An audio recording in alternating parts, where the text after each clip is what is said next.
Hello children, wish you a very happy Children's Day. As you wait for the Teachers' Day, so the teachers also wait for the Children's Day. As this is the day when we can convey how special you are for us. You are that purest soul which take the shape as we nurture you. Now children, as we are in virtual mode, so your teachers, they have arranged a short virtual program for you. Children's Day is a commemorative date which is celebrated all over the world every year.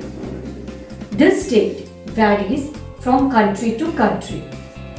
The first World or Universal Children's Day was celebrated on 20th November 1954. This was to promote awareness and togetherness among the children worldwide and improve children's welfare. Now let's talk about our country. India celebrates Children's Day on 14th November to pay a tribute to our first Prime Minister Jawaharlal Nehru. He was fondly called by the children as Chacha Nehru.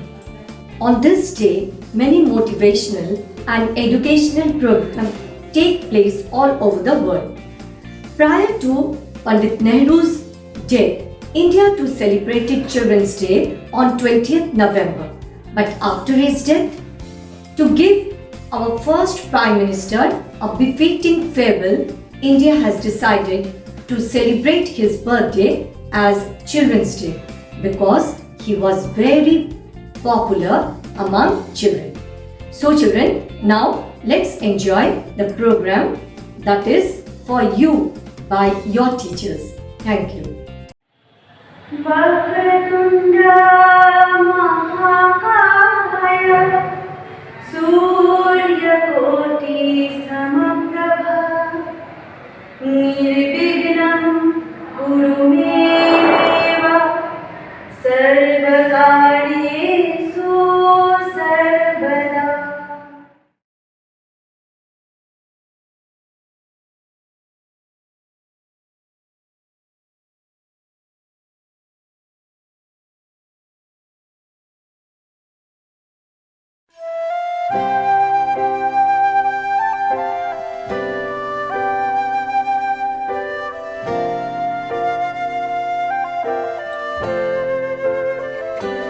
If I light just one candle and you light just one too, and we pass the flame from wick to wick, from us to you and you, and if we keep it going around the world, you'll see the world is glowing with the light that came from you and me.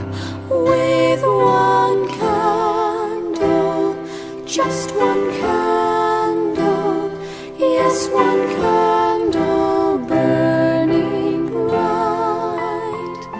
With one candle, just one candle, we can fill the world with light.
अपना ये आशिया, ना हो चार दीवारें फिर भी झरोके खुली, बादलों के हो पर्दे, शाखे हर पंखा झरे, ना हो कोई टकरारे, मस्ती कहाँ की चली, प्यार के सिक्कों से महीने का खर्चा चले,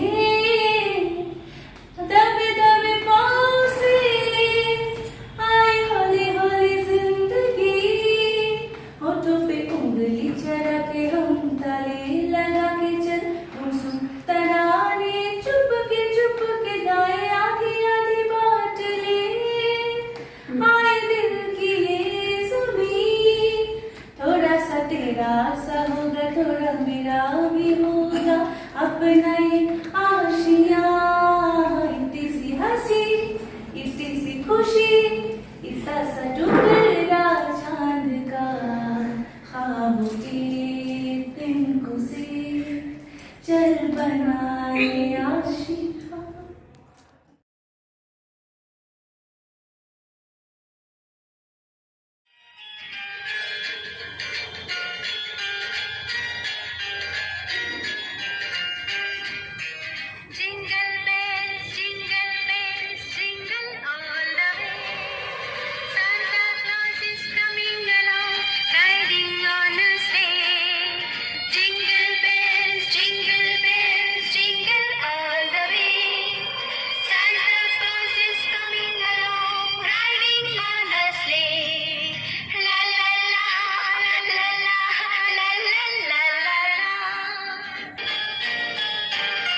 चांदना है तू, मेरा सूरज है तू।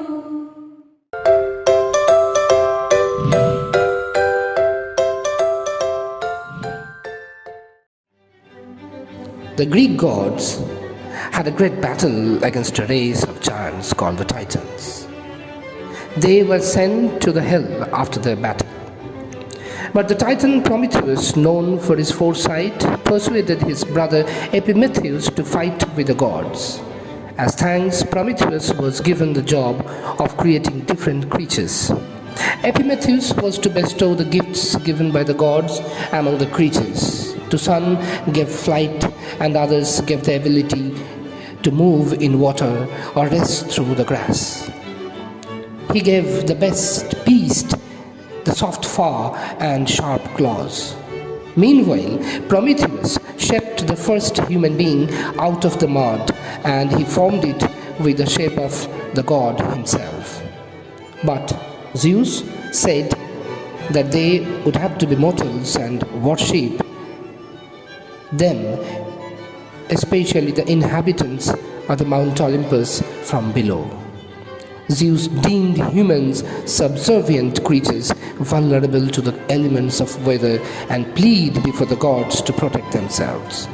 However, Prometheus envisioned his crude creation with a greater purpose. So, when Zeus asked him to decide how sacrifices to be made, the witty Prometheus planned a trick to give humans some advantage.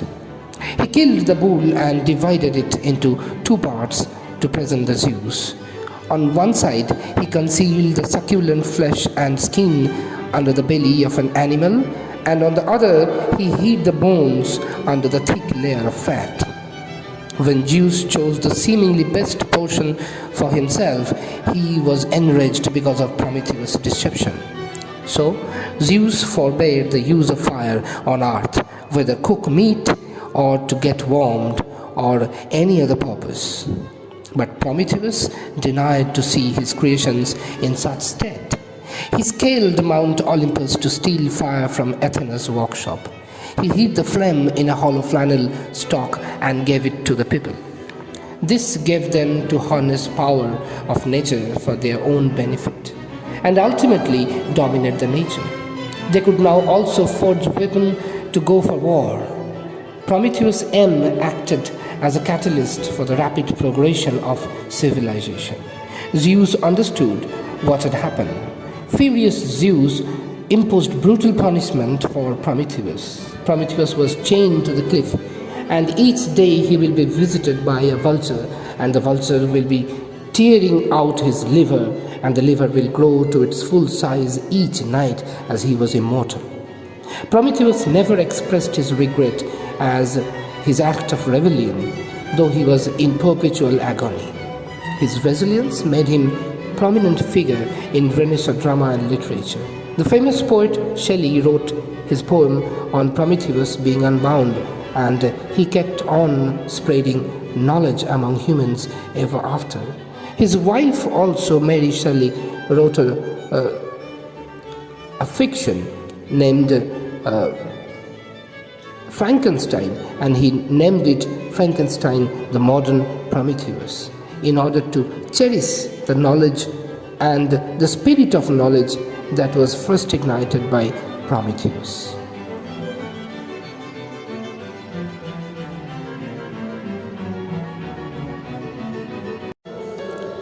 Icarus and Daedalus.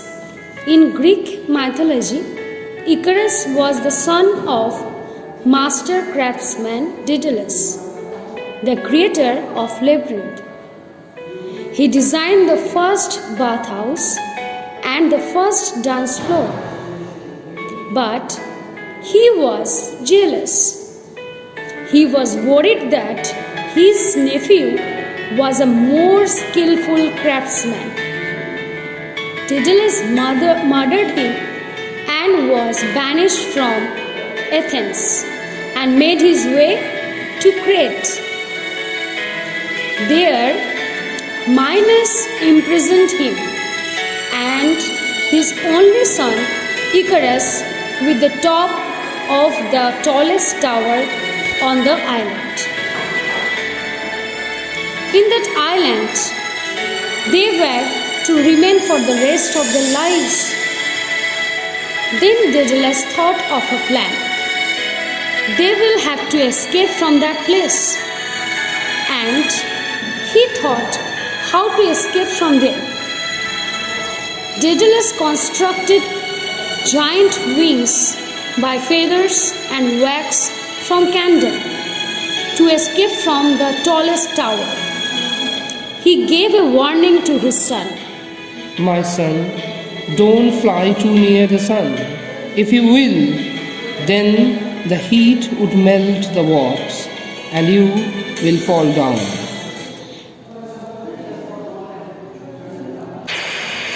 As you will say, father. Then they started flying, and Icarus was overwhelmed with the ecstasy of flight, and he had a feeling of divine power. He had forgotten whatever his father has told, and he started to fly higher and higher. No, my son, my dear Icarus, don't fly near the sun. You will fall, Icarus. And finally, all the wax melted from Icarus' wings, and he had fallen from the sky. Long, long ago, there was a beautiful goddess called Eos, or in Greek version it is also called Aurora, the goddess of dawn. Dawn is the first rays of sun. Aurora had a beloved. Her beloved was mortal, and it was beautiful, agile, athletic, acrobatic, and majestic Tithonus. They fell in love with each other. It was Aurora who wanted Tithonus in the kingdom of gods, that is heaven. Only one key is there to get entry into the land of the gods, that is immortality. It was Aurora, our Eos, who pleaded before Zeus. Zeus asked her, "What do you want?" It was Aurora who answered, "Immortality for my lover, that is Tithonus." Zeus asked her, "Is it the only thing you want?" It was answered by Eos that yes, the only thing that I want is immortality for my lover, so that I can stay with him, spend time with him ever after in the kingdom of gods. The Zeus readily granted it. After that, Tithonus got the boon of immortality. Both young Tithonus and Eos, that is our Aurora, happily they started spending time in heaven, exploring new areas, roaming here and there, and they were living in absolute bliss. As time passed, it was Tithonus who started growing. Years after years, Tithonus grew older and older. He became more fragile and more fragile. It was Eos who visited Zeus again and pleaded him to cure Tithonus. She asked him what was happening with her beloved Tithonus. Zeus answered that he got immortality, but eternal youth was something that Tithonus missed. It was actually Eos, our Aurora, forgot to ask from Zeus when she first came before him to plead for immortality. So Zeus also informed her that Tithonus will keep on growing and he will not stop growing. His agony became intolerable. Tithonus used to keep himself shut within a very short cottage. Every day Aurora used to visit her. After seeing Aurora's teardrops on her cheek, Tithonus became more sorrowful. Sound of agony that could be heard from Tithonus' cottage was unbearable for Aurora. What was Tithonus asking for? Was it death? That is the question. The myth of Sisyphus. Sisyphus, in Greek mythology, the cunning king of Corinth, who was punished in Hades by having repeatedly rolled a huge stone. He was reputed founder of the Isthmian Games, a festival of athletic and musical competitions in honor of the sea god Poseidon. When death came to fetch him, he chained death up so that no one died.